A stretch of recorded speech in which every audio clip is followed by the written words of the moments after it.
नमस्कार, आप देख रहे हैं हिंदी खबर में हूं आपके साथ मैं शर्मा। जिस चीन के दम पर पाकिस्तान कूद रहा था, उसी चीन से भारत ने आतंक परस्त पाकिस्तान को कड़ा संदेश दिया है और एससीओ के मंच से रक्षा मंत्री राजनाथ सिंह ने पाकिस्तान के साथ साथ चीन को भी धो डाला।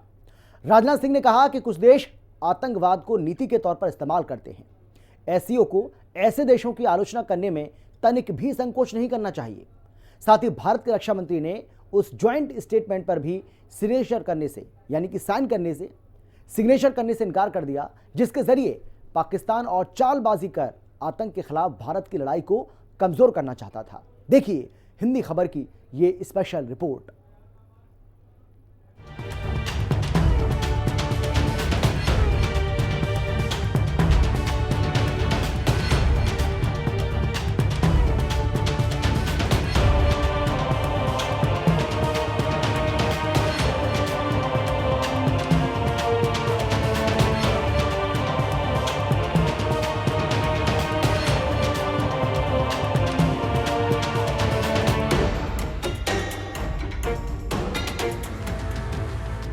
चीन में घुसकर पाक को ठोका, भारत ने आतंकिस्तान को जमकर कूटा। एससीओ समिट में राजनाथ की दहाड़, चीन पाकिस्तान के मंसूबे चकनाचूर। ऑपरेशन सिंदूर से फिर होगा प्रहार, खत्म होगा आतंक का एपिसेंटर। पहलगाम हमले के बाद से आतंक के खिलाफ भारत की रणनीति काफी आक्रामक हो चुकी है। 22 अप्रैल के इस हमले के बाद भारत ने जहां पाकिस्तान में घुसकर उसके पाले हुए आतंकियों को मिट्टी में मिलाया, आतंकियों का साथ देने पर पाकिस्तान की सेना और वहां की सरकार को भारत की ताकत का एहसास कराया, तो पाकिस्तान के आतंकी चेहरे को भी पूरी दुनिया में बेनकाब करने में जुटा हुआ है भारत। और अपने इसी मिशन को भारत ने एससीओ की बैठक में भी आगे बढ़ाया। पाकिस्तान को लग रहा था कि इस बार चीन में एससीओ की बैठक है तो वो अपनी चालबाजी में कामयाब हो जाएगा, लेकिन रक्षा मंत्री राजनाथ सिंह ने आतंकवाद पर चीन के सामने ही पाकिस्तान को धो डाला। साथ ही चीन को भी पाक प्रेम पर इशारों में जमकर फटकारा। भारत ने पाकिस्तान का जख्म उस वक्त और कुरेद दिया जब रक्षा मंत्री राजनाथ सिंह ने चीन की धरती पर ऑपरेशन सिंदूर का जिक्र किया। किंगदाओ में आयोजित एससीओ समिट में आतंकवाद पर चीन और पाकिस्तान कन्नी काट रहे थे, मगर राजनाथ सिंह से वो बच नहीं पाए। भारत के रक्षा मंत्री ने उस दस्तावेज पर सिग्नेचर करने से भी इनकार कर दिया जो आतंकवाद पर भारत के रुख को कमजोर करता है। एससीओ की बैठक में आतंकिस्तान पर प्रहार करते हुए राजनाथ सिंह ने कहा, 22 अप्रैल को पहलगाम में टीआरएफ ने किया बर्बर आतंकी हमला। लश्कर के पिछले हमलों से मिलता है पहलगाम का पैटर्न। पहलगाम में धर्म के आधार पर लोगों को निशाना बनाया गया। सीमा पार आतंकी ढांचे को नष्ट करने के लिए भारत ने ऑपरेशन सिंदूर लॉन्च किया। आतंक के आकाओं को अंजाम भुगतना होगा और आतंक के एपिसेंटर अब नहीं बचेंगे। सीमा पार आतंकवाद के पोषकों को न्याय के कटघरे में लाने की जरूरत है। आतंकवाद शांति की राह में बाधा है। एससीओ के सदस्यों को आतंकवाद की स्पष्ट रूप से निंदा करनी चाहिए।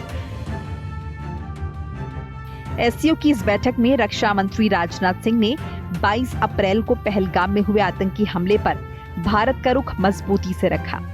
उन्होंने ऑपरेशन सिंदूर का जिक्र तब किया जब सामने पाकिस्तान के रक्षा मंत्री ख्वाजा आसिफ बैठे थे। On 22nd April 2025, the terror group, the Resistance Front, carried out a dastardly and heinous attack on the innocent tourists in Pahalgam, in the Indian state of the Jammu and Kashmir. 26 innocent civilians, including a Nepali national, were killed. Victims were shot after they were profiled based on the religious identity. The Resistance Front, which is a proxy of UN-designated terror group Lashkar-e-Toiba, claimed responsibility for the attack. The pattern of the Pahalgam terror attack matches with LET's previous terror attacks in India. In exercising its right to defend against terrorism and preempt as well as deter further cross-border terrorist attacks, India on 7th May 2025 successfully launched Operation Sindoor to dismantle cross-border terrorist infrastructure. जब Rajnath Singh operation सिंदूर का जिक्र कर रहे थे और आतंकवाद पर प्रहार कर रहे थे, तब सामने बैठे पाकिस्तानी रक्षा मंत्री ख्वाजा चुपचाप सुन रहे थे और जिस चीन के दम पर पाकिस्तान कूदता रहता है उस चीन की भी राजनाथ सिंह ने बोलती बंद कर दी। उन्होंने कहा पाकिस्तान सीमा पार आतंकवाद को नीतिगत औजार के रूप में इस्तेमाल करता है और आतंकवादियों को पनाह देता है। ऐसे दोहरे मानदंडों के लिए कोई जगह नहीं होनी चाहिए।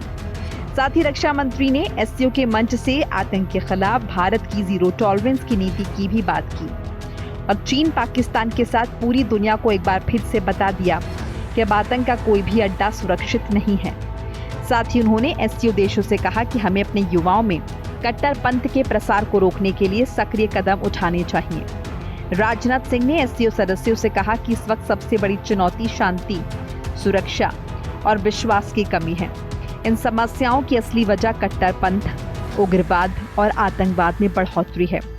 इन चुनौतियों से निपटने के लिए निर्णायक कार्रवाई की जरूरत है और हमें अपनी सामूहिक सुरक्षा और संरक्षण के लिए इन बुराइयों के खिलाफ लड़ाई में एकजुट होना चाहिए।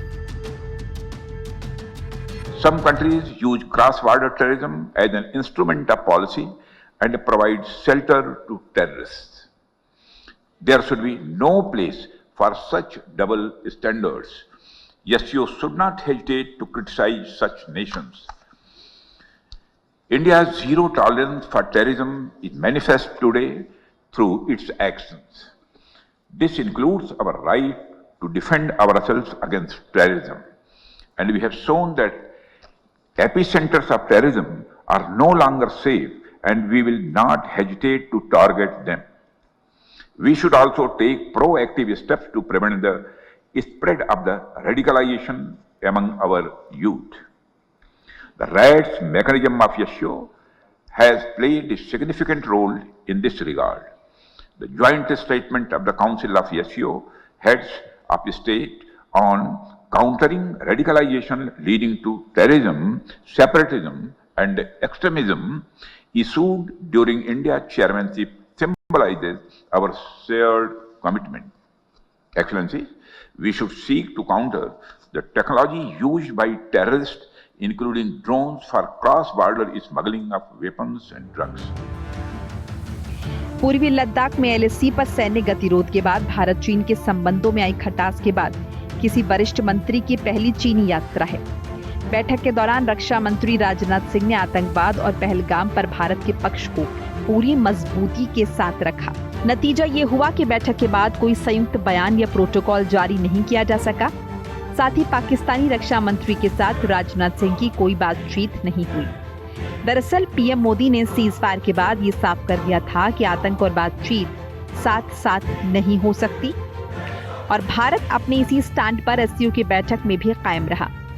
इतना ही नहीं, राजनाथ सिंह ने पाकिस्तान और चीन की उस नापाक साजिश को भी नाकाम कर दिया जिसके जरिए वो आतंक के खिलाफ भारत की लड़ाई को कमजोर करना चाहते थे। एससीओ घोषणा पत्र पर रक्षा मंत्री राजनाथ सिंह ने हस्ताक्षर नहीं किया। बताया जा रहा है कि आतंक पर भारत की चिंताओं को इसमें शामिल नहीं किया गया था। साझा घोषणा पत्र में पहलगाम हमले का जिक्र नहीं था। पहलगाम के बजाय बलूचिस्तान का इसमें जिक्र किया गया था। भारत ने घोषणा पत्र में इस रुख का कड़ा विरोध किया। भारत के इनकार के बाद घोषणा पत्र जारी नहीं हो सका। माना जा रहा है कि चीन और पाकिस्तान ने अपने इन्फ्लुएंस से ये दस्तावेज तैयार करवाया। वैसे भी इस बार एससीओ समिट की मेजबानी चीन कर रहा है। किसी दस्तावेज को ड्राफ्ट करने में मेजबान देश की अहम भूमिका होती है। ऐसे में अनुमान लगाया जा सकता है कि पाकिस्तान प्रेम में आतंकवाद पर चीन खेल करने चला गया था, जिसे राजनाथ सिंह ने चुटकी में पकड़ लिया और पाकिस्तान के साथ साथ चीन को करारा तमाचा जड़ दिया। बिल्कुल ठीक करा श्री राजनाथ सिंह ने कि उन्होंने इस कम्युनिके पे साइन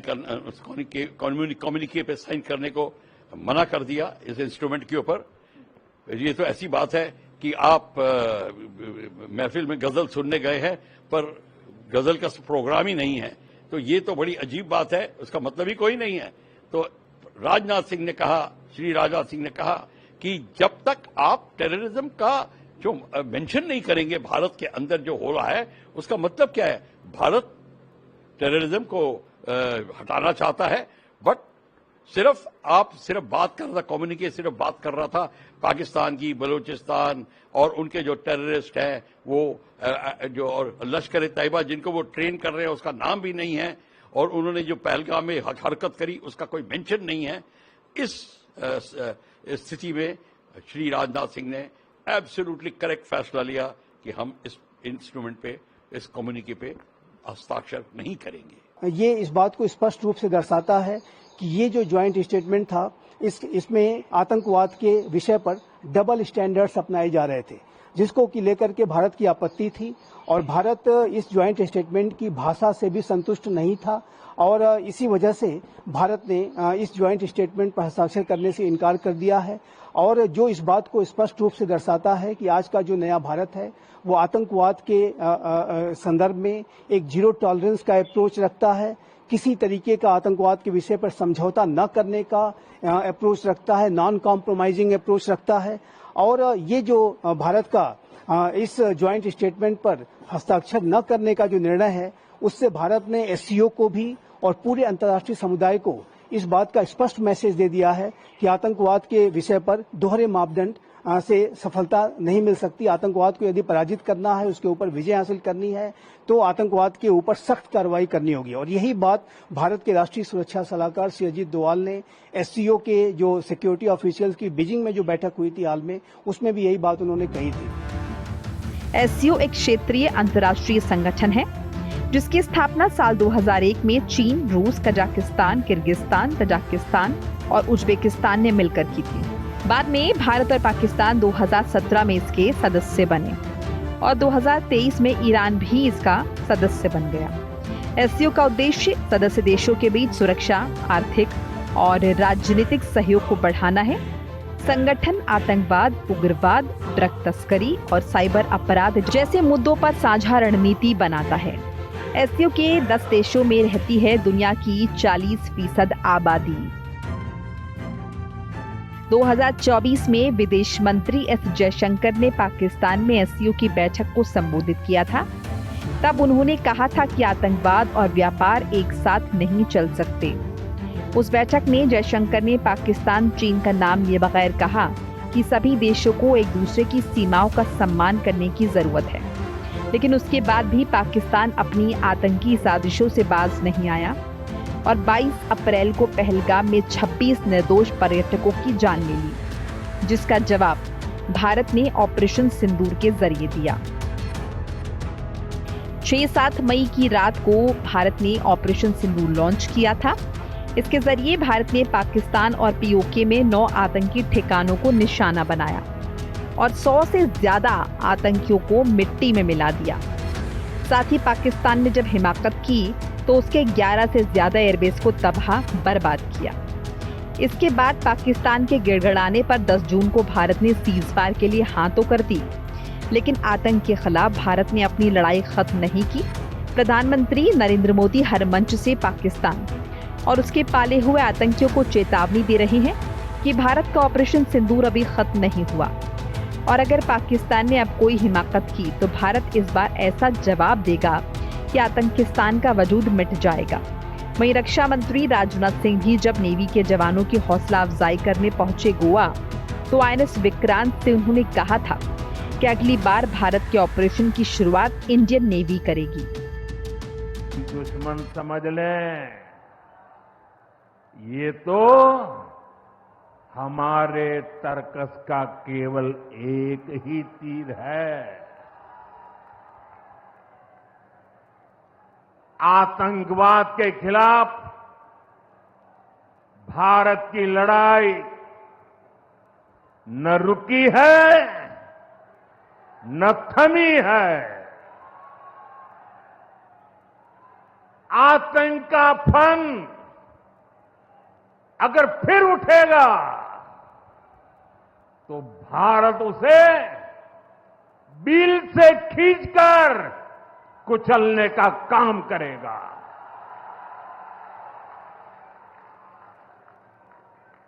साथियों, हमारी लड़ाई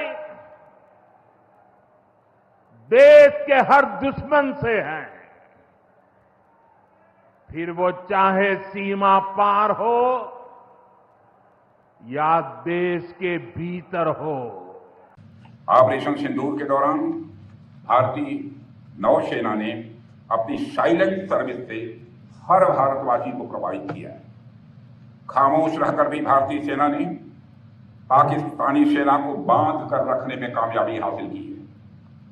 जरा सोचिए, जो खामोश रहकर भी किसी देश की फौज को बोतल में बंद कर सकता है, वह जब बोलेगा तो उसका नजारा क्या होगा, इसकी आप कल्पना कर सकते हैं।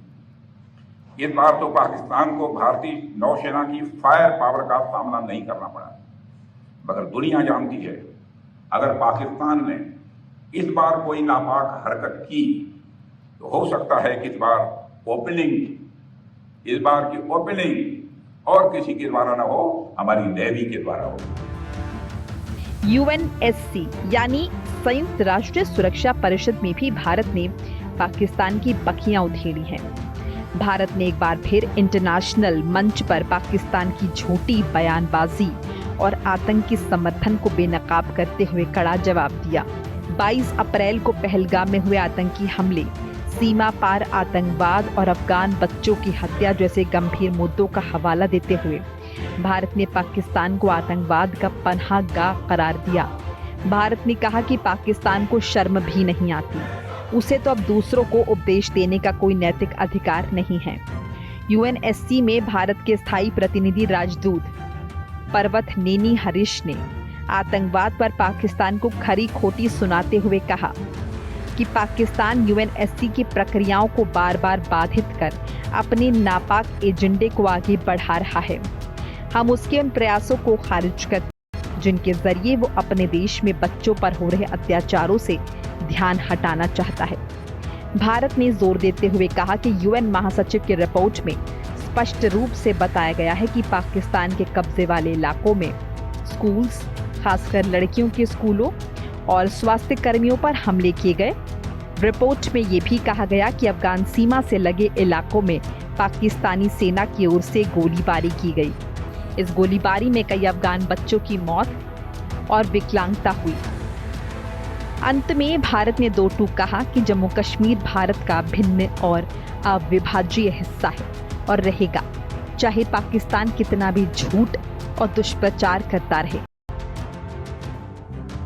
भारत ने कहा कि 22 अप्रैल को जम्मू कश्मीर के पहलगाम में 26 पर्यटकों की हत्या पाकिस्तान के समर्थन वाले और उससे ट्रेनिंग पाए आतंकियों ने की थी। इस घटना के बाद 25 अप्रैल को यूएनएससी ने प्रेस बयान जारी कर अपराधियों को न्याय के कटघरे में लाने की मांग की थी। इसके जवाब में भारत ने 7 मई को ऑपरेशन सिंदूर के तहत पाकिस्तान अधिकृत कश्मीर में 9 आतंकी ठिकानों को सटीक और गैर बढ़ते तरीके से निशाना बनाया। भारत ने बताया कि इन हमलों में मारे गए आतंकियों को पाकिस्तान ने राजकीय सम्मान से दफनाया, जो साफ दिखाता है कि पाकिस्तान आतंकवाद को समर्थन देता है, फिर भी पाकिस्तान दूसरों को उपदेश देने की कोशिश करता है।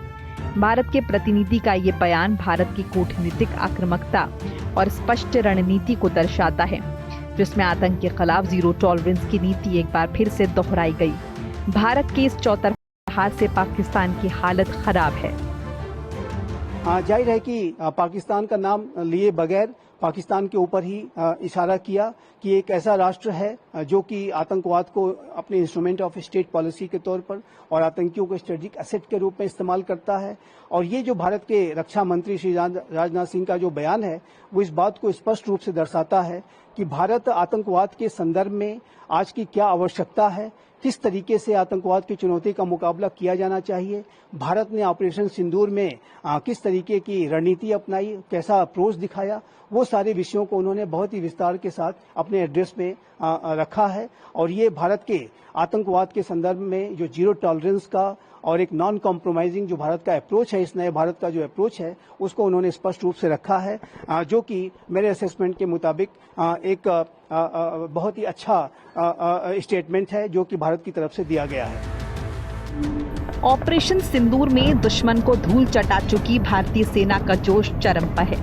भारतीय सेना ने ऑपरेशन सिंदूर के 50 दिन पर पूरे होने पर एक वीडियो साझा किया है, जिसमें भारत के दुश्मनों को कड़ी चेतावनी दी गई कि अगर अगली बार सीमा पार की गई तो और भी भयंकर हमला होगा।